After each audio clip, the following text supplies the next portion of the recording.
This is a Film Stories original podcast.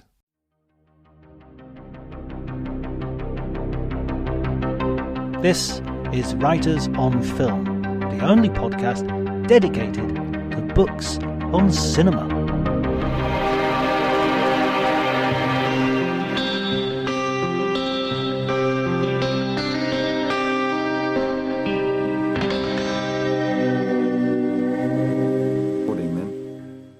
Yep, you'll get a little message now.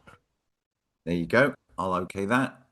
Beautiful. Well, I'm back for a second bite of the Writers on Film cherry. I'm very excited about that. I'll do the intro.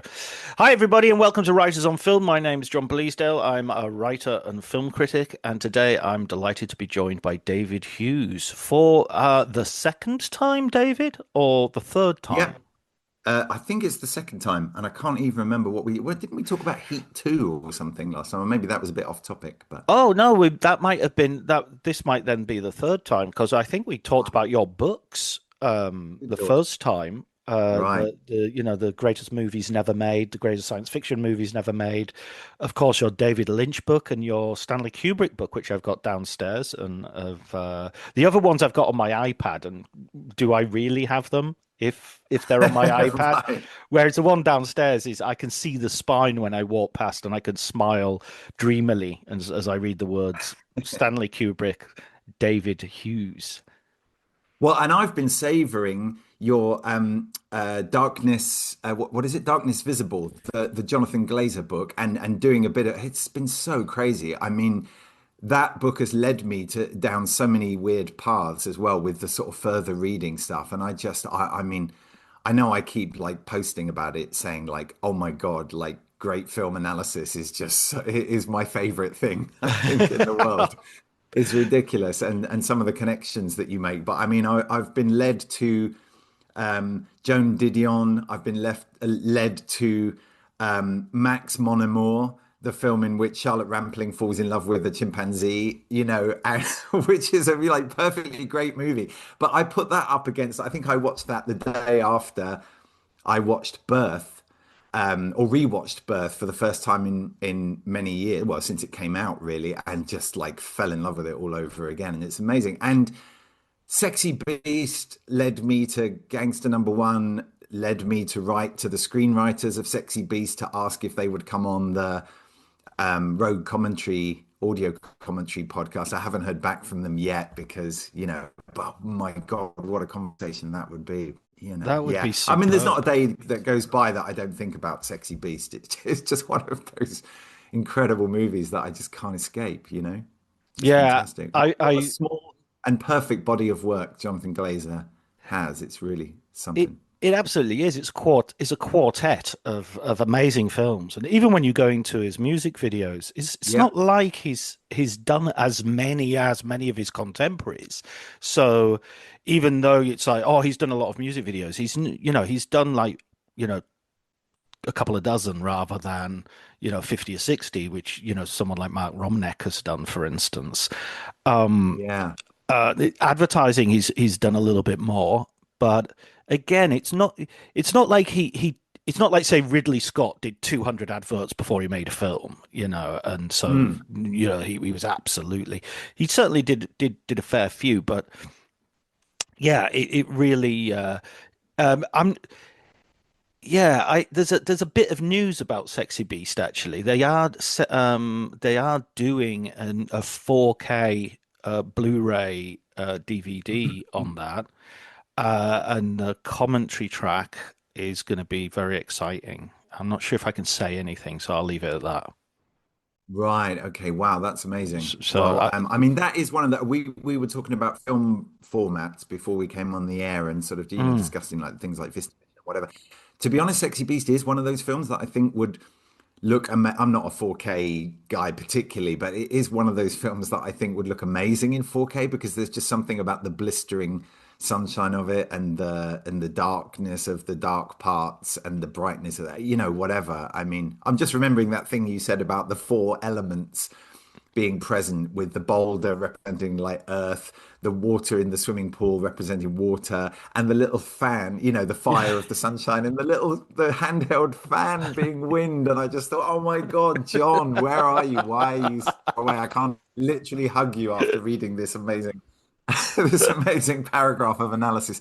So, your kind of writing is what I aspire to in my own film analysis, but you're much more sort of well-read and better at making connections than I am. So Oh, I just have to prostrate myself at your feet. oh, that's so generous. The first Amazon review was So I can better blow smoke up your ass. I shall assume the position. The first Amazon review said I gave up after page 10 when he started making comparisons between sort of Smeagol and the Ben Kingsley character, and he was like, "This guy just seems to want to make as many references as possible," and I wasn't interested. So it's like you can't please all the people all the time. So it's nice to hear that I've pleased someone. Yeah, no, absolutely. Well, keep doing the great work. So, yeah, thanks for having me on. So I'm here to talk about a book that I haven't written. Yes, exactly. This is Night Moves, a novelization. I think you'd call it a novelization by Alan Sharp on the 1975 film starring Gene Hackman, the late lamented and much regretted loss of Gene Hackman. Um, Directed by Arthur Penn. This is a sort of neo-noir film, and by many, including myself, is considered a classic. I remember coming across this film, reading about it in Robert Colker's Cinema of Loneliness when I was a kid, from a library book that I took out from Barrow Furness Library several times, and looked at pictures of things like The Wild Bunch many, many years before I actually saw the films. So Night Moves was one of Wow. these films where it lived in my head for a fair few years before I actually got to see it. These in the days before spoilers were a thing, so I didn't mind at all knowing exactly what happened at the end of a picture. It was What a similar. watch list that book must have created in you. Oh my God, yeah. I mean, I read it before I saw Taxi Driver. I read it before I saw, much Scorsese. I think I'd seen Color of Money at the time. I don't think I'd seen many Mm. others. So yeah, no, absolutely, absolutely. And it stands up to this day. I think it's a great book. And of course, I've had him on as a guest for Kubrick. But let's talk about Night Moves, and let's talk about your publication of this book, which is part of Mm. the beginning of a project which is linked to a company you own, correct? Yeah, basically. So we've been putting out Blu-rays of films for the past sort of 5 years or so. It was a bit of a lockdown project, and I don't know if I've told you how it actually started, but basically we in lockdown with all the cinemas closed and my day job kind of on the back burner. Because I make movie trailers and social media ads and stuff like that for a living, but so there wasn't a lot of that going around at the time, and I decided it was finally time to launch my audio commentary podcast, Rogue Commentary. Um, and I didn't have any guests, so I just sort of reached around to everybody I knew. And one of the guys I knew was Richard Holmes, who had produced a film starring Peter Capaldi and written by Peter Capaldi called Soft Top Hard Shoulder. And basically, I got him on I got him to record a commentary with that film's director, and they recorded it to like a low res VHS rip that was on YouTube. And when I wanted to put out the episode, I realized that, well, nobody actually has like access to the film, so they can't like cue it. I mean, you can listen to these commentaries in isolation, but if you want to cue them up to the film. So I said, well, if only we could get the film out on Blu-ray, that'd be amazing. And Richard, well, I actually have like an HD like print of it, a really nice digital copy. And I was like, okay, all right, give me 24 hours and I'll look into it. And then I came back to him 24 hours later with a proposal to launch, to release a Blu-ray of it. And we kind of signed a single page deal memo and whatever. And then I got artwork commissioned and I figured out how to make Blu-rays and stuff. And I basically launched an e-commerce site. And that was how Plumeria sort of started. And then I thought, oh, I like this Blu-ray releasing lark. So I kind of picked up the rights to it. The last one we did was Horde, a wonderful, wonderful film which was the second film that we'd licensed from Vertigo, the UK distributor, after The Big Man, for which I did the director David Leland's last interview Oh, um, wow. as a commentary, which was pretty amazing. I got to sort of go out and spend the day with him in this amazing movie memorabilia house from his long career and just do a whole career retrospective. Little did I know that he was kind of dying of cancer at the time and would only live 6 months after that interview. So it was quite, bittersweet, but beautiful to get that movie out. And we remastered it and, all of that stuff. Anyway, and then I decided that I was going to sort of like diversify Plumeria into, I'm such a like mercurial kind of rights Hoover upper. And we republished a long out of print novel called The Cooler, which was written by George Markstein, who was the co-creator of the 1960s Patrick McGoohan TV show, The Prisoner. And we put that novel back in print in kind of a really nice prestige edition. I'd been invited to do a screenplay adaptation of the book by the estate of George Markstein, and that didn't go anywhere. I think I did like 3 drafts of it or something like that, and it never got made. But I knew the novel was still out there, and it's a cracking novel. Commissioned a new cover, commissioned an introduction from the like I don't know, president of the Prisoner Appreciation Society or something like that, and just basically figured out how to make paperbacks. And then so that came out. It did pretty well.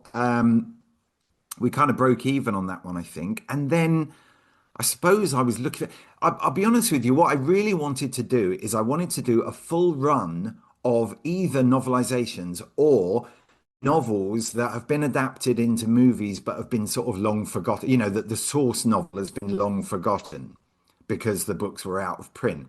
But I also kind of was interested in bringing a prestige series of novelizations out, and I was looking at like Escape from New York and think, like sort of novelizations that you can still pick up on the secondhand market, and they're great if you can find them in like charity shops and whatever. But there was only ever Night Moves is one of my favorite films, and there was only ever one edition of it, and that was the $1.25 paperback that was brought out by like I don't know Corgi or something like that in 1975. Sort of, the film flopped, the book didn't go anywhere. Out of print for 50 years. 2025 is the 50th anniversary of Night Moves. Criterion were doing their, a fantastic new edition of the film, and I just thought I got to track this down. So somehow I got to the estate of Alan Sharp, the novelist turned screenwriter, who had novelized his own script because he was unhappy with Arthur Penn's adaptation, which to me is pretty hard to believe. But then Alan Sharp's a pretty idiosyncratic guy. And I mean, so I got hold of the estate. I negotiated for the rights. I knew that Tony Stella, the amazing like film poster designer, had done such a good painting. cover, such a good Oh cover. my God, he'd done this painting and he'd done a Twitter post or something like that, where it was probably accompanied by a teardrop emoji where he'd said, "No one's ever used this artwork I did for Night Moves." And I was like, hello, the stars are lining up. So I contacted Tony, he said, how much for the painting, love? Yeah. And the next thing I knew, oh yeah, and I also got I commissioned a new introduction by Matthew Asprey Gear, who had written the book about the making of Night Moves, to Friend do a of the little. podcast. Right, there you go. Great guy. And the guy who was the official like archivist and biographer of Alan Sharp, who is a guy called David Manderson, and I got him to do an afterword. So I had the preamble, the introduction by Matthew, which is all about how Alan Sharp had grown up on westerns and Humphrey Bogart movies and whatever, and now it was the 70s and they were all being, the whole revisionist kind of thing was happening. Neo-noir was a kind of thing, revisionist westerns were coming about, and obviously he'd written a bunch of westerns, which I mean you could generously call revisionist, but they were just basically interesting stories told about the Old West that were just a teeny bit less, manifest destiny than the westerns that had gone before. And a bunch of them had been made into a film. I mean, there was, Peter Fonda directed The Hired Hand. A wonderful film, really With good yeah, film. absolutely. With Peter Fonda and Warren Oates. I mean, you that had me at hello pretty much. Ulzana's Raid with Burt Lancaster, directed by the Dirty Dozen's Robert Aldrich. Billy Two Hats, in Superb. which Gregory Peck sports an outrageous um, uh, Scottish accent and also stars Desi Arnaz Jr. And it's directed by Ted Kotcheff. I mean, this is insane. And he'd already novelized The Hired Hand himself, if you can call it a novelization. I mean, I guess it is. He turned his screenplay into a novel.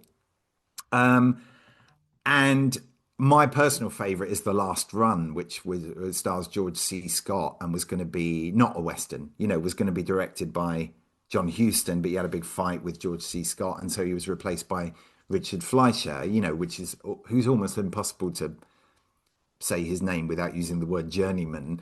But I really like The Last Run. And that was in 1971. So, he had kind of previous in terms of like the Western genre or whatever, and the neo-noir, if you can call like The Last Run a bit of a neo-noir as well. But I mean, Night Moves is just obviously an enduring kind of low-key classic, whose reputation has only grown since it sort of came out and flopped the same year as, Jaws I came mean, out. yeah, I mean, I would say a sort of thread that runs through all of his work, and Ulzana's Raid, I would also, the Hired Hand, Ulzana's Raid, are beyond decent westerns. Are very Mm, good. I mean, Ulzana's Raid I mean, Peter Fonda, Warren Oates, you already know you're going to get something very different, and it's got that level of pessimism and a level of elegiac and a sense of realism that you don't get much in sort of westerns from the 50s, say. Uh, but with Ulzana's Rage, you've got Burt Lancaster, and so it's really a sort of 50s star, and the level of violence and brutality in that film is, I would say, comparable to uh, Hostiles, the recent western with Christian Bale and Rosamund Pike and Wes Studi, the late lamented Wes Studi. Uh, I think it's fantastic, and there's a real double bill to be had there, mm, because it's all about tragedy but the thing that connects all of his screenplays seems to be this real pessimism. There's a real very few of his films have happy endings. In yeah. fact, I don't think. I haven't seen all of them. I haven't seen Billy Two Hats, which coincidentally is the name I have for my privates. Um, but I'm sorry, that was too easy. That was too easy. Um, yeah, talk about putting a hat on a hat. Um, yeah, so it's this pessimism. Let's go back to this to who Alan Sharp is, because I think this is something that a lot of our listeners won't necessarily. They'll know who Arthur Penn is and Gene Hackman and all these people, but not necessarily who Alan Sharp is. And one thing that might be surprising to people listening to us talk about westerns and film noir and everything is the fact this guy's Scottish. Yeah. Yeah. More Scottish than Gregory Peck. If that's possible. Um, yeah. So, I mean, basically, he had a very interesting background. He was adopted, I think, at 6 weeks old or something like that. He kind of grew up in Scotland, became a novelist, a television writer, playwright, radio writer. I mean, every medium he'd kind of attacked at some point. And then he also had, like, he famously had an affair with Beryl Bainbridge, who wrote the novel Sweet William, based on her relationship with Alan Sharp. So he had this kind of, and then when he sort of escaped to Hollywood in either at the tail end of the 60s or the very beginning of the 70s, he was kind of sort of running away from lots of controversial things happening in his private life, and then chaos ensued when he landed, this kind of hard-boiled sort of Scottish guy started turning up at Hollywood parties. And obviously, it's just that run of films that he had with these kind of, at least well-known directors and famous leading men and stuff like that. He was obviously very much in the mix at the time. And I think he'd kind of tuned in to that new pessimism that the cinema of the 70s kind of does so well. And it's, probably no other decade in which that's been more kind of pronounced. So, he had done a lot of work in various media, and he was a fairly acclaimed kind of Scottish novelist, but more of but not a bestseller. And I think he sort of really, for that half a decade or so in the 70s, he really kind of found his footing, and then ended up working in television, which, obviously he knew wasn't as prestigious, but paid better and got a lot more stuff produced in television. And I think part of the appeal of him, as far as a television writer, was that he'd worked in feature films. Not successfully, but certainly, and not prolifically particularly, but he did have this kind of reputation. And that was quite an unusual thing because obviously working in television, you started in television, you made Duel and then you went on to make Sugarland Express, Jaws and what have you. You didn't really go back. And it was only in the sort of past decade or so that television lost even when like Woody Harrelson and Matthew McConaughey turned up in True Detective, we were still going like, ooh, like, oh, it's a big deal. And now, the big stars on television are a dime a dozen. But it was kind of unusual in those days. And he did make some interesting television. But then he went back to cinema and he wrote Rob Roy, the Liam Neeson movie. And he wrote the screenplay for an unmade film about Robert Burns, which is, widely regarded as to those who read it, as the definitive Robert Burns movie. And he wrote an adaptation of Dean Spanley, which is a great little film, which has a tiny, tiny reputation, but an adaptation of Lord Dunsany's not. Just crazy kind of stuff. And unfortunately, died before his later works could be brought to the screen. But so somebody to go from like Night Moves to Rob Roy, who doesn't want to hear about that guy? Yeah, absolutely. 25 years between films or something like that. Absolutely. And look, screenwriters, they don't tend to have like careers that are as prolific through no fault of their own, prolific as say directors. There's very few Robert Towns and William Goldmans, and even Robert Town and William Goldman, if you look at their IMDb page, a lot of it is rewriting other people's stuff. Yeah. And that's their bread and butter, and their actual number of sort of like projects that they've worked on sort of as original screenplays are fairly few and far between. Yeah. Adaptation is not is no. There's no shame in that either, of course. But to talk a little bit about novelizations as well, because novelizations, we've had Alan Dean Foster on the podcast, who I always think of as the poet laureate of the novelization. 100%. But this idea of Alan Dean Foster is a science fiction writer who very much considers the novelizations as a paid job, a gun for hire. And novelists have done this before, where they've written novelizations of works they've produced. Christopher Wood novelized his own screenplays for the James Bond movies, for instance, even though those novels already existed by Ian Fleming. He did Moonraker and he did The Spy Who Loved Me, which will appear, by the way, in the James Bond book club later this month. So that's an Nice. upcoming attraction. Who else did a screenplay of there might be another one that I'm missing, but those are. It's not what I want to say is it's not without precedent that a screenwriter might do a sort of writer's cut of the film, because of course Alan Dean Foster can't move away from the script. He's given the script, and the novelization has to be the same as the script. He can't sort of invent stuff that's not in the film. So it's difficult for him.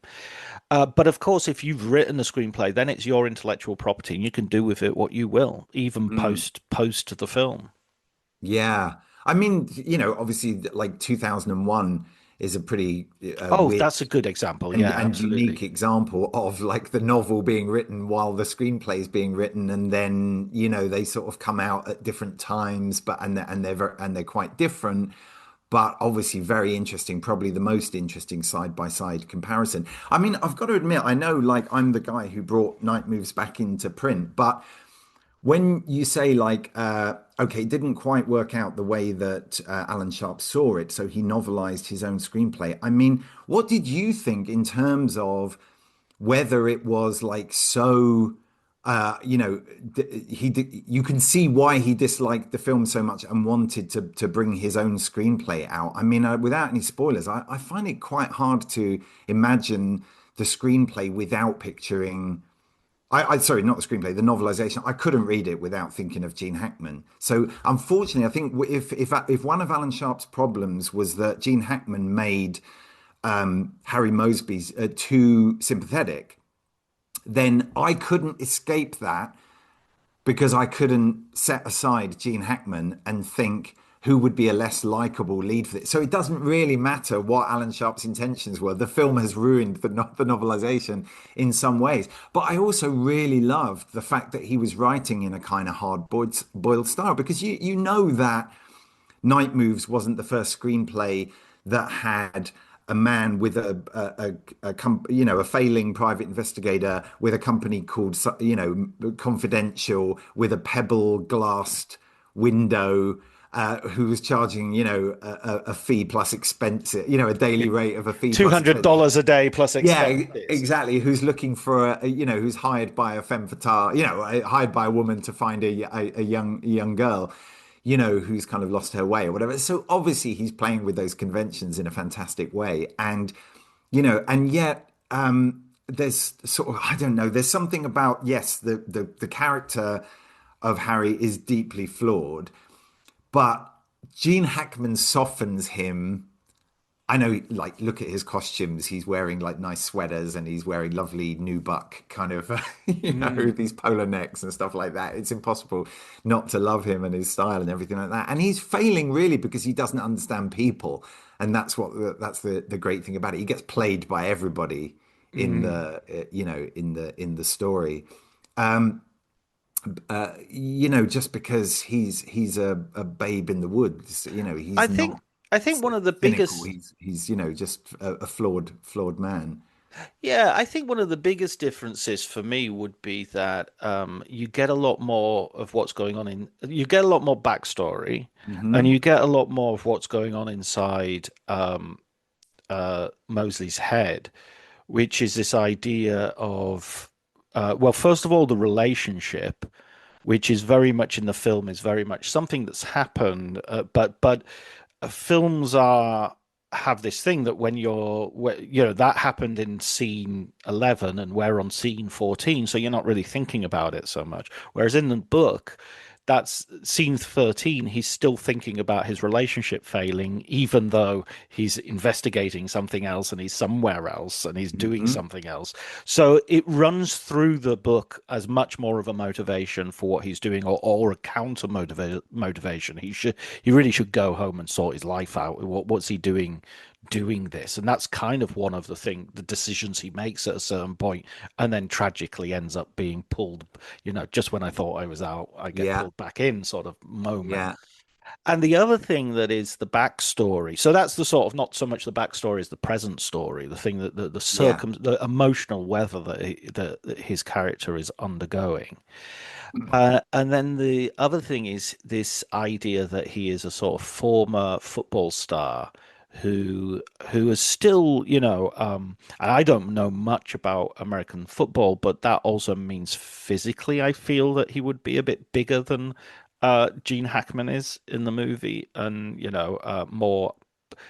I mean, there's a scene in the book where he plays a football game, Hmm. like on a movie set. They're sort of having a break and they're playing some sort of touch football or whatever the form of American football is, and he sort of spots an alpha male who he wants to sort of impose himself on a bit, and sort of body checks him at one point, and wins over him, this slight sort of pissing contest they have, and they and again, I don't think that scene's in the film. It's a little bit of a while since I've seen the film, but it makes him more of a physical presence. And so there's another bit where there's a fight, and it's almost Jack Reacher-ish in his sort of like, I'm going to take you guys to pieces, and Yeah, this is yeah. how I'm going to do it, Who's and first? Yeah. yeah, exactly. Yeah.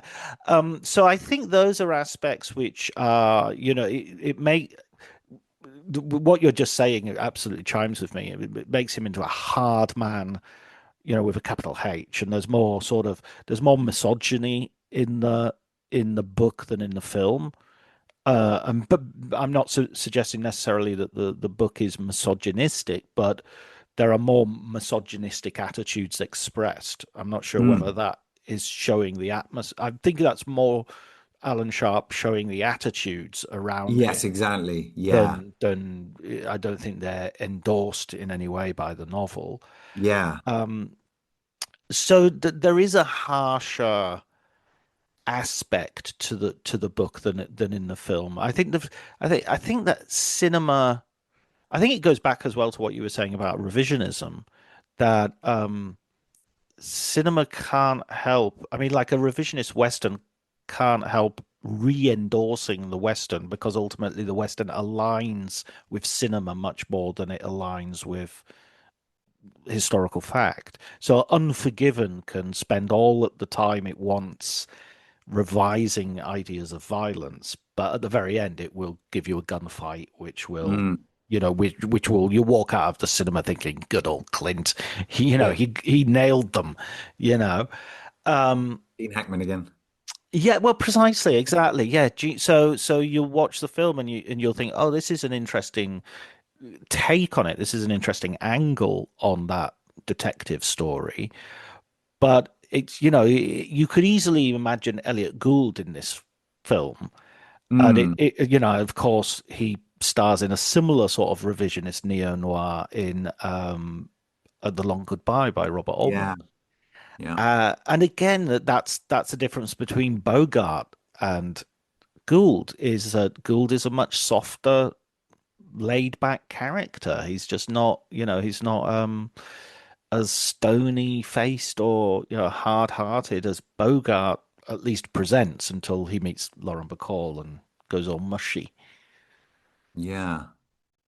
Well, he's only human. Exactly, yeah, and of So, I course, mean, you can't look in Humphrey Bogart's eyes without seeing that puppy dog waiting to get out. right, right, right. I mean, there's a teeny bit of that in the Harry Moseby character for sure, But and I think he is a sympathetic character in the movie, not just because he's the protagonist and that he's the guy we're following, but I think we can understand the mistakes that he makes, and we can understand, the fact that the way that he's seduced. I mean, the woman who kind of seduces and really under uh, what's the word? Sorry, who really sort of spells his doom, was based on a woman that Alan Sharp knew. This kind of like earthy, barefoot, a woman that he met in, I forget where it was exactly. I think it might have been in Florida. And in fact, he dedicated the book to Paula wherever she may be found. This was his Paula. And I wonder if, although we might assume that, well, maybe Gene Hackman wasn't quite right, wasn't quite what Alan Sharp had in mind. I think it was impossible for him to see his muse portrayed on screen and get it right. So he wanted to kind of bring her to life a little bit more in the book. So there's part of that. But the thing is, I mean, talking about the football career, I mean, I love that Harry has had this kind of not stardom, but I mean, we don't really here in Britain, we don't necessarily understand what the big deal about college football is, but Americans certainly do. And if he was like, he could have been famous as a kind of college football player. And people recognize him and say, "Hey, I remember you used to play for Notre Dame, or whatever it Yeah, was." yeah, absolutely. The only college football team that I've heard of, And so there's that. So there's the bittersweetness of him having had his success behind him, the fact that his private investigation business is failing, and he's sort of now, struggling with the intellectual pursuit of chess, which he's fascinated by, but it's almost like football, but in a way that he can physically handle now. Yeah, And so not I so think bad on the knees. yeah, exactly. So I think he's struggling a little bit there as well, because I never got the sense that he was like he's fascinated by these games of old that he likes to sort of set up and play out and think like, oh, look at these moves. And in his real life, he's making all the wrong moves. Obviously, everywhere he turns, he's blundering about. And so, I think it's a wonderful, wonderful sort of, not exactly, I wouldn't exactly call him an anti-hero. It's a wonderful, flawed protagonist who, I have a hell of a lot of compassion for him and the situations that he finds himself in. And I definitely felt that I was looking to have more of a honest relationship with him in the novel. But Gene, you can't look past Gene. No, you When you've had can't. like a definitive performance. And I'm one of those people who Yeah, thinks, if you wanted to, if it was announced that Ari Aster's next film was going to be a remake of Night Moves starring Joaquin Phoenix as Harry Moseby, I'd say, fucking bring it on, man. I'm not a sacred cows kind of guy. I mean, like, oh, that movie's so perfect you can't possibly touch it. No, fuck it, do it over and bring more viewers to the original and all of that. So they're not taping over the original. So yeah. I see it as a lovely companion piece, and I'm really delighted that I've brought it back into print, and I definitely want to do more of these. But it's quite an obscure, subgenre to do, which is why I was looking for kind of, novelizations to maybe continue the series, like proper novelizations, because I don't know if there is a word. It is a novelization in a way. Obviously, as somebody who's written multiple books about movies that never got made, I'm dying to get some screenplays into print. And it is starting to happen. I mean, William Gibson's was it William Gibson's Yeah, or Alien Vincent Ward's 3. Alien 3 got Yeah. adapted as a like podcast series, and Yeah. we were Lance talking about Hendrickson yeah, then exactly. did a And we were proper talking reading. about directors who haven't quite got their screenplay done right, so they put out a novel. I'm thinking of Darren Aronofsky's The Fountain. If you remember, that was going to be made with Brad Pitt and Kate Blanchett. They were building sets in Australia where it was going to be shot, and then I think with 8 weeks to go or 6 weeks to go, Brad Pitt quit the movie. And I remember sitting down in Hell's Kitchen with Darren Aronofsky, and he was saying basically they've said, I need a new Brad Pitt, or they're pulling the plug on the movie. Who is there? Who is there? And we went through a list of all the people who could step into that role, and they were either unsuitable. I mean, we literally wrote the list down on a pad in a cafe, and we were saying, oh, Jude Law, Matt Damon, who are the people who could be Brad Pitt in this movie, or it's all going to fall apart. Nobody was available. And then, of course, Aronofsky did the big prestigious graphic novel based on The Fountain. And then he fell in love with Rachel Weisz. He discovered Hugh Jackman in a play on Broadway, and it all came together, and then the film ended up getting made. And so now there are these sort of three versions. There's the unmade Brad Pitt, Kate Blanchett version, completely different movie. Aronofsky's father passed away in between writing the movie and making the movie, and that had a hell of a lot of influence on him falling in love for real for the first time, had a hell of a lot of influence on him. So just like wild kind of stories that are, and there aren't that many of them. So everyone is kind of interesting. And this is just adding another level of interest, I think, that the film did get made. Most people who like it love it. You know, if they've seen it, it's very hard to resist, I think, Night Moves. And yet the novel exists. How can you not, put it out there? So I don't know. It's going to be very hard to think of if I don't go down the novelizations route, doing a nice range of novelizations. But I'm fighting with myself over that because the novelizations are out there and they're so great to collect. I know Quentin Tarantino famously collects novelizations of films he likes, and it is a wonderful but terribly it can be expensive, but you can also obviously shop at charity shops and stuff like that. But it's just the storage space. I mean, who am I telling? Yeah, you're telling me. Oh They're my really small God. paperbacks. They're so tiny. Yeah, And yeah. yet, if you get like 300 of them, you need to move house. Yeah, exactly, exactly. I just want to go back 1 second to Night Moves and the thing about the chess that I think what you were saying was interesting, because obviously that links him to Philip Marlowe, Raymond Mm. Chandler's great hero, and again, I mean, Philip Marlowe is a kind of hero, but also, he's somebody who he's the first person narrator, and so he's very much in control of the narrative, his Hmm. language and his way of dealing with the cases. You see everything through his eyes, but he's by no means perfect, and he's constantly there's a sense that throughout the novels he's criticizing society and specifically Los Angeles and the changes that he's seeing Los Angeles go through. But at the same time, Los Angeles is kind of criticizing him and is showing him to be sort of this disappointed sort of throwback, really. And sometimes there's a vibrancy to the characters that he's meeting that you're supposed to not necessarily like, or villains or whatnot. That exceeds, you've been with Philip Marlowe for quite a while now, so you're sort of thinking, yeah, actually, this guy's got a point, or this lass has got a point.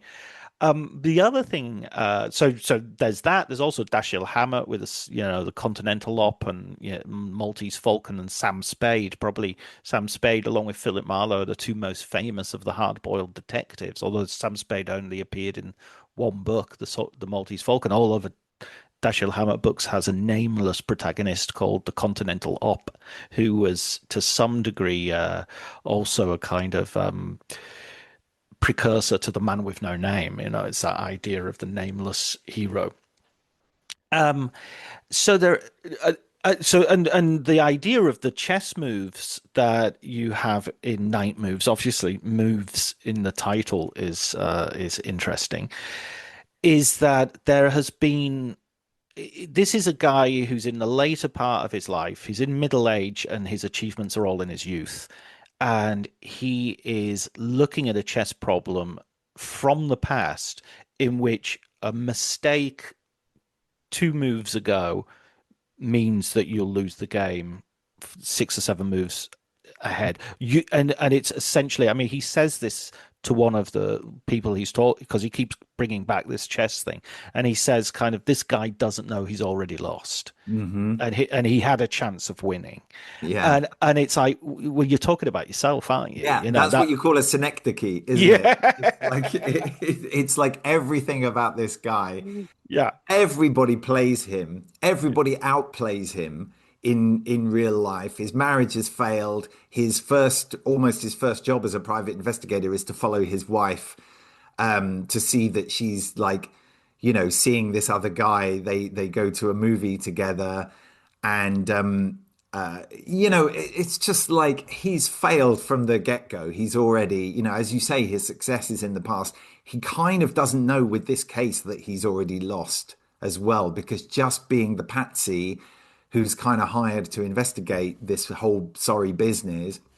And of course, the story is set in the film business, Mm. as well. So there's, like Alan's kind of bringing his, and I mean, he's as a Scot sort of living in Los Angeles, he's got that perfect kind of outsidery kind of feel to him as well. And he brought all of his the kind of the I don't know, not the darkness, but the sort of cold, bleak, whatever. There's all of that playing on it as well. When he and you could just imagine like Alan Sharp coming into like the Sunshine State. Oh no, that's Florida, but also and California as well, and being out there in the kind of bright light and being a sort of a drinker and a drug taker and all of that stuff and womanizer, multiple marriages, chaos all around him, children across the, scattered across the globe. I mean, absolutely like living a kind of wild life, much wilder than his kind of slightly sad sack protagonist, Harry Moseby, but it's all informed by that. And again, Harry really is an innocent in a way. None of his kind of fucking up is really, you can really pin on him. It's just like he's kind of a flawed man, and everything that happens to him, for me at least, I kind of was sympathetic towards, even if I was like, cringing at the mistakes that he was making. But yeah, you're absolutely right. He has no idea that he lost multiple moves ago, and that like taking this case would be his kind of downfall. So Yeah, I mean, it's when he walks into his wife's business and he's sort of so resentful of the gay guy that she works with, and it's mhm. really rancidly homophobic to him. Yeah. And again, that reminds me of Philip Marlowe. There's a whole book in which I think it's The Big Sleep. I think it's the first one where the homophobia just is obsessive in that book. It just runs all the way through it. And then the second book, it's about race and it runs all the way. It's almost like each book is about a certain type of bigotry. And I'm absolutely sure Raymond Chandler, shared that bigotry. I'm not sure Alan Sharp did, but I'm sure Chandler did to some degree. But he's too good a writer to not allow the other side in. And that's what makes it fascinating. And that's why I always argue against canceling books or canceling writers for their perceived attitudes. Is because if you're a good artist, if you're a good writer, you can't help, even despite your own opinions, allowing the truth into your world. This is what Percy Shelley mentioned when he talked about the unacknowledged legislators of the world. Poets are the unacknowledged legislators. They're unacknowledged not by other people, they're unacknowledged by themselves. They don't know that this is what they're doing. Um, and so you can have someone, well, to use a Scottish example, Sir Walter Scott, who was a complete conservative, write novels in which he actually kind of seemed to sympathize with the revolutionaries. And you can have someone like William Godwin, who was a complete lefty, write another novel in which he seemed to actually side with the landed classes. And Wow. see in Caleb Williams, see that the sort of the servant who is pursuing the master vengefully is actually the baddie. And so why are these guys writing novels whose ideology is subverting what they actually believe in? Well, it's because they're artists, Mm. and they can't help it. It's not, it's beyond them. Yeah. I mean, isn't there a certain, I don't know anything about academia, having left school at 15 and sort of never looked back. You know this much better than me, but isn't there a branch of sort of academia that is very much about debating both sides of an argument, so that you can sort of take either position and sort of hold your own in that? So maybe it's also about being able to see the other side of a story and thinking that they've got the better story. Oh, absolutely. I mean, it's many times that will be given to you as an assignment where you actually have to take a position and argue it, take a position you thoroughly disagree with and argue it. I mean, that the training for that is probably quite familiar to anyone who's studied law, because Mhm. it doesn't Totally. really matter if you agree with your client or you agree with the ultimate aims of the company you're defending or whatever. You're Absolutely. just you're you're looking at their interests and you're trying to pursue them to the best of your efforts, the best of your capabilities. Um, I think I sometimes the chemistry of between a director and a leading man with different political sympathies can be very interesting to explore. I'm not sure I've ever read a book that sort of looks into that. But I mean, I guess what comes to mind is like Kurt Russell and John Carpenter, who have very different politics, but work together multiple times, and how sometimes those politics might kind of rub up against each other and perhaps make for a more interesting film simply because of the sort of the clash of ideas. You know, Yeah, and writers and directors. I mean, Frank Capra was, very pretty right wing, and his writers were sort of, being chased by McCarthy all the time. So, It's a Wonderful Life is a real critique of capitalism, directed by a guy who thinks capitalism is wonderful, and so it's it's right. it's But James also Stewart. knows financially which side his bread is buttered, and that the capitalists Absolutely. are the ones who pay his mortgage. Exactly. And Jimmy Stewart's pretty right wing, and yet he's always playing, Hmm. you know, Joe Schmo roles. Yeah. Yeah, I think there's a lot to be said for that. I think there's a lot to be said for people. I just this is where our current fascination with purity tests and what people say in interviews and what people say, I think it's just it's got way out of hand, and it has a very naive view of how art operates. We did this thing happened in literature in the 1940s, 50s, 60s. I'm not quite sure where we had the death of the author, which was this whole idea that it doesn't really matter what somebody says their work is about. The work, you just look at the work, Hmm. because people don't know. Authors might lie. Authors might misunderstand their own works. Authors might be the least um, informed readers of their own work. Um, so and this was always seen as a form of liberation. The last line of the essay is, the author is dead, so that the reader can live. Long live the reader.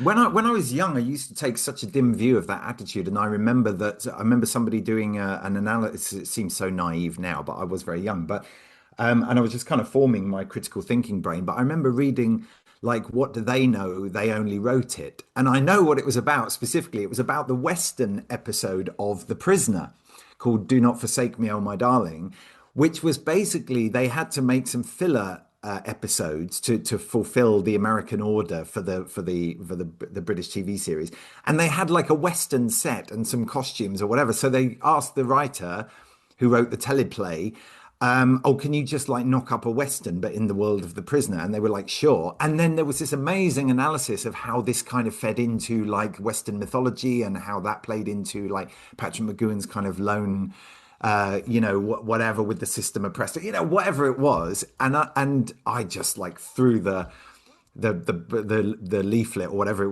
was I was reading, the fanzine or something like that, like down in a huff. And then later on, I've come to realize that, oh my God, sometimes you're the last person to know what you're writing about, and you're not aware of what the story you're telling is, what you're processing through that story. And I find that much more fascinating way to look at it. Now, I'm not 100% able to divorce the artist from the art. I can't. I'm not. I don't have R. What Kelly on my Spotify playlist. Let's say, but obviously there are degrees in which that's sort of possible. But how could you? I mean, God help me. I haven't seen it in a long, long time, but Annie Hall is just fucking great, man. It's Oh yeah, yeah. what can you do? I think there's this dishonesty as well that we that is happening a lot in the debate, which is these people haven't made good movies anyway, and these movies are all about middle-aged men who are having these crises, and white men who are having crises don't compute, or we're no longer interested in them anymore.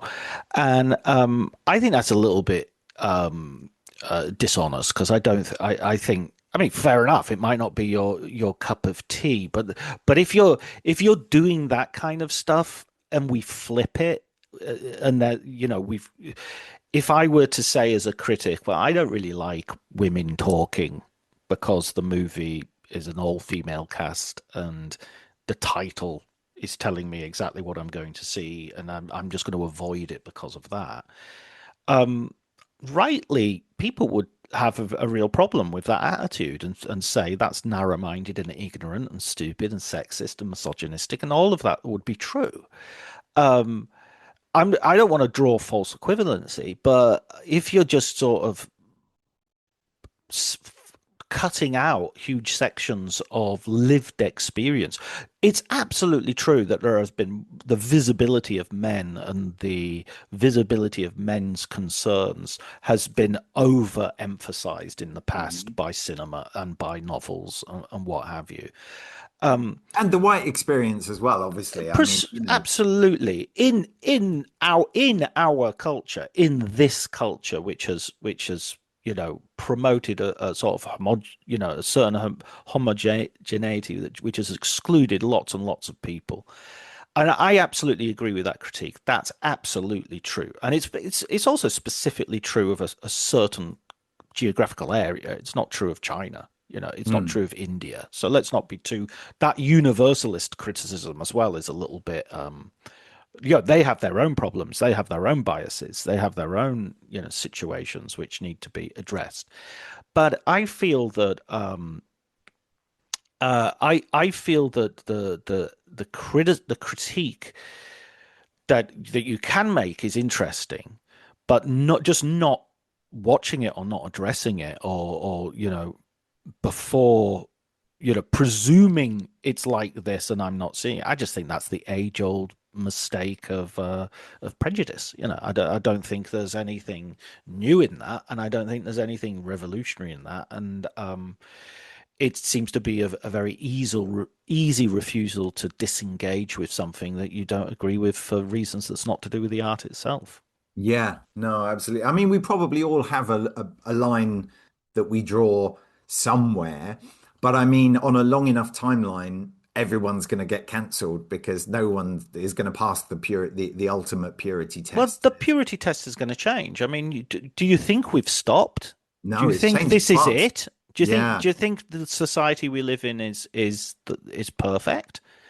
I yeah. mean, this is the thing. I did a tweet a few weeks ago about a tweet. Sorry, I'm not on. That's my red line. I'm not on social on What do you call Twitter. a post Twitter. on Blue Sky? I don't know Ah. a bike.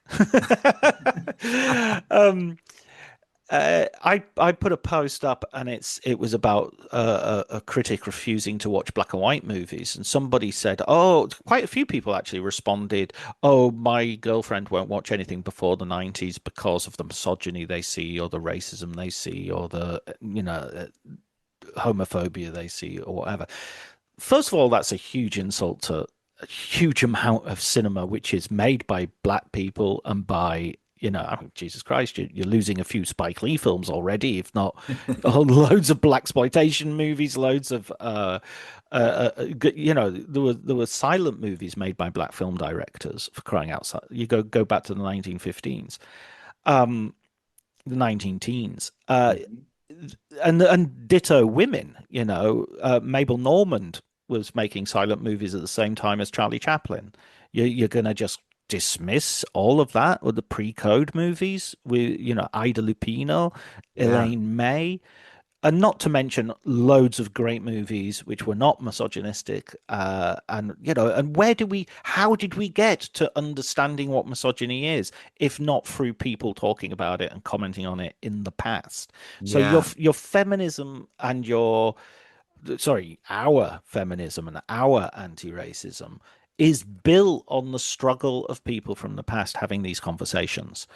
Now, back to Annie Hall. I'm not saying Annie Hall is hugely revolutionary work, but it is about Annie Hall. Is about uncertainty and anxiety. It's about self-doubt. It's about constantly worrying that you're in the wrong. Um, it plays out from a very specific perspective, and you can critique that certainly, but it was hugely influential at the time, and it really speaks to its moment. You Mm. know, um, I would, I mean, I went out with a girl who was sort of utterly basing her fashion on Diane Keaton in Annie Hall, and really saw herself in Annie Hall. Really saw, oh my God, that's me. That's amazing. I love this film. Yeah. I mean, Diane Keaton, to be fair, is still basing her fashion on on Diane Keaton in Annie Hall. You know, bless her. She's a style icon, you know, of a particular kind. Absolutely, absolutely. I was reading Warren Beatty biography by Peter Biskind called Star, and she in that, I mean, Biskind is a little bit unreliable, but she in that comes over as quite interestingly not like the Diane Keaton you assume you're going to get. You know, she's kind of like can be more than a match for Warren Beatty in her sort of strength of character and stuff Hmm. as you not the sort of like la-di-da that you get in Annie Hall certainly. So Yeah. despite those superficial It's acting, darling. exactly, yes, the costume, etc. But yeah, absolutely. Well, listen, one other thing about the novelizations, I was going to suggest one actually. The Hill, the Sidney Lumet film, was based on a novel. Right. That'd be an interesting one. Yeah, that's a wonderful one. I would Yeah, definitely. I'm going to actually write that down yeah. while There you I'm go. going to look into that because that's very, You very heard interesting. it first. And Yes. the other one that I This is read. how these things happen. You'd be amazed at how flimsy and casual the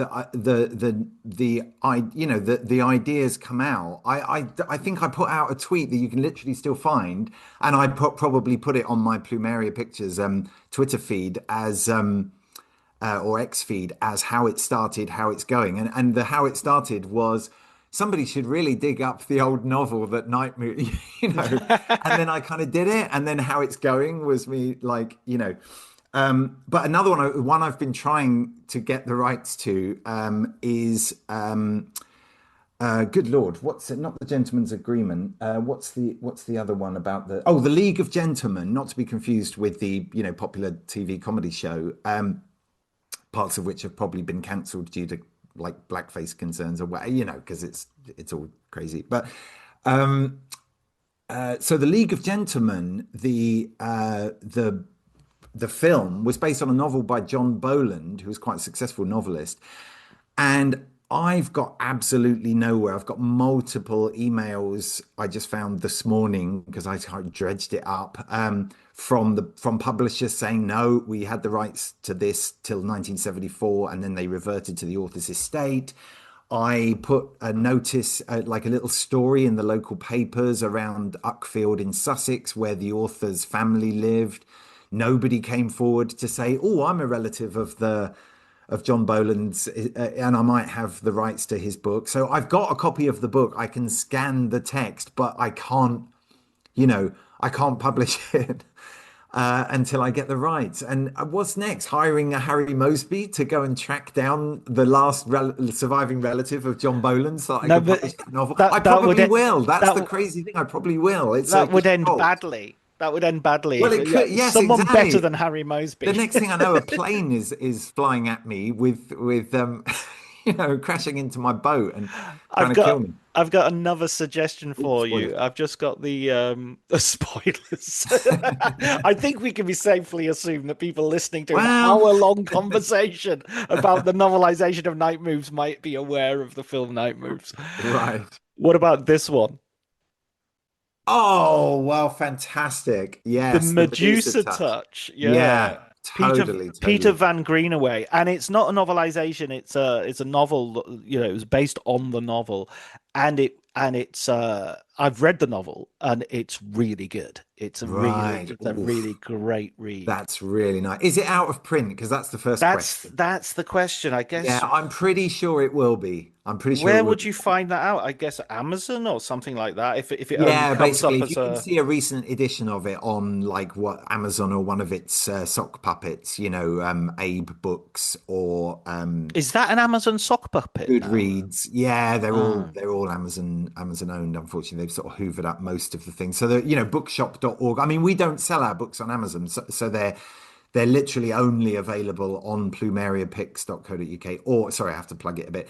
Or you might find somebody's bought one and then read it and put it on eBay. But apart from that, they're not sold anywhere. We have to do direct mail only because they're so bloody expensive to produce these paperbacks, and a little bit expensive to ship. On sometimes as well. Amazon, I can find one copy of the Medusa Touch. Price £1,025. Does that include the rights? Because if it does, I might be. Yeah, exactly. That should be just the rights. But If you buy this book, you will get the rights as well. I'm Okay, not, I'm I'm gonna not, I'll raise your Medusa Touch, and I'll give an even more obscure one. And I think what I really want to do is actually remake the movie. But there's a movie called Paper Mask, which is about a fake doctor. oh, with Paul McGann. Yes, it's so great. I Yeah, love the movie. It that's a great stands film. up brilliantly, Yeah, based on a yeah. novel, which I have actually been trying to get the rights to, but I can't make up my mind whether what I really want to do is remake it or republish it. But I don't care. I just want, or I want to put Paper Mask out on Blu-ray. I just want everybody to know about that movie because it's so great. Amanda Donohoe, I was talking about Paul Tom McGann. Wilkinson. Yeah, Paul McGann. I was in the Pordenone Silent Film Festival this week. Hmm. This week that we're talking is the beginning of October, and Paul McGann apparently is a frequent attendee of the Pordenone Silent Film Festival because he's a huge fan of silent movies. Wow. Okay. Yeah, it's just one of those sort of like strange coincidences that you should mention Paper Mask. Of course, Paul McGann, most famous for Withnail and I guess Doctor Who was Hmm. he did Yeah, he was Doctor Who in the Doctor Who the movie, wasn't he? Spielberg movie, wasn't it? It was a sort of Spielberg produced movie. I don't know about that. I don't know about that. I'd have to check your. I've got a feeling it's one of those exec produced by Steven Spielberg, which I think at a certain time in the 80s and 90s, if you could run behind Spielberg and touch his coat, it Yeah, you was got legally executive produced by. absolutely. Oh man, it's a. I think you can find it on DVD. I'm not sure if it's on digital. I'm not sure if you can get it on streaming. But Paper Mask is definitely well worth a watch. But I will look into The Hill. And what I'd love is if anybody comes at me with ideas for things to read, to bring back into print. I mean, I do love commissioning artwork for these covers because we do that with the Blu-rays as well. And I'm always excited to see what a cover artist. I mean, on the cooler, the sad thing was that we asked a Blu-ray cover designer called who goes by Time Tomorrow, who does a lot of really good Blu-rays, particularly for labels like Radiance and stuff like that. He did the great Planet of the Vampires limited edition Blu-ray that Radiance put out, one of our competitors. Shout out to them. And we commissioned him to do a cover for the cooler, and he sent me, I think, 8 options, and I said, "Can I have them all?" And I'll do like 100 of each edition or so because they were just all so amazing. And he said, Wow. unfortunately, or they said, I should say, because I don't know what the pronouns are. They said, well, yes, but I'll have to charge you for each one to sort of work them up. And I was like, oh no. So I have to pick my favorite. So ironically, I went with the chess cover for the cooler, which was, another chess themed. I've only just realized that that's got a chess theme as well. Maybe the next book I do should be an adaptation of Andrew Lloyd Webber's chess musical. Maybe we'll do a novelization. No, no. It wasn't Andrew Lloyd Webber. It was Bjorn and Benny from ABBA with Tim Rice. Oh, right. Oh, okay. Oh, that makes Yeah, more sense. your Right, chess, right. you knock back on your Andrew Lloyd Webber Damn, knowledge. you're right. You're right. One Night Remind me in to. Bangkok by Murray Head. And the one that I sing so often is whenever my wife says something that she said to me 100 times, like a criticism, I sing, "You know me so well," Nice. which Elaine Page and Barbara Dickinson sang as a duet about their cheating husband slash lover. Right. Oh, yeah. Isn't You there another know suitcase in me another so hall well. from that as well? Oh, could well be. Yeah. Maybe. Yeah. We've gone down a bit of a Yeah, we've rabbit gone hole. by the rabbit hole, and we've been talking for an hour and 10 Change. slash 20 minutes. So yeah, Good Lord. exactly. So I'm going to put your details on the notes so people can find Night Moves and buy it directly from you, which I think is the best way of doing it. I would encourage everybody to do so because I think it's a wonderful book, really, really great novel. Anybody who likes the film will enjoy it. Anybody who likes, because it adds a certain depth and sort of an alternative cut to the movie, if you like. Anybody who enjoys detective fiction of the hard-boiled kind, Dashiell Hammett and Raymond Chandler will enjoy that. Ross MacDonald is another great writer of this kind of American detective fiction. Ross MacDonald, who was famously translated to the big screen by Paul Newman, none other than Paul Newman, in films such as The Drowning Pool and Archer. So, David, thank you so much for joining me. And we didn't even talk about One Battle After Another, which we were supposed to do. Yeah, we'll come back to that. We'll do that offline. But yes, they're not pastiches. That's the thing. They Yes. might have the reflection of the hard boiled detective fiction, and there may be some kind of some knowing, winks, but they are definitely not pastiches. They are. I would absolutely hold up Night Moves against it. If you run out of your favorite hard boiled detective fiction, I don't know about Ross MacDonald, but I would definitely look into them. But yeah, I think this is just a cracking detective novel, and I'd love somebody to read it who hasn't seen the film and to put something in the comments. So if you haven't seen the Absolutely. film, read the book, then see the film, and then tell me, and then come back to us and and write something in the comments. In the meantime, like, subscribe, and remember to leave Riders on Film a lovely review because it helps the algorithm. Absolutely. Thanks so much, David. All right, thank you, John. Take care. Bye.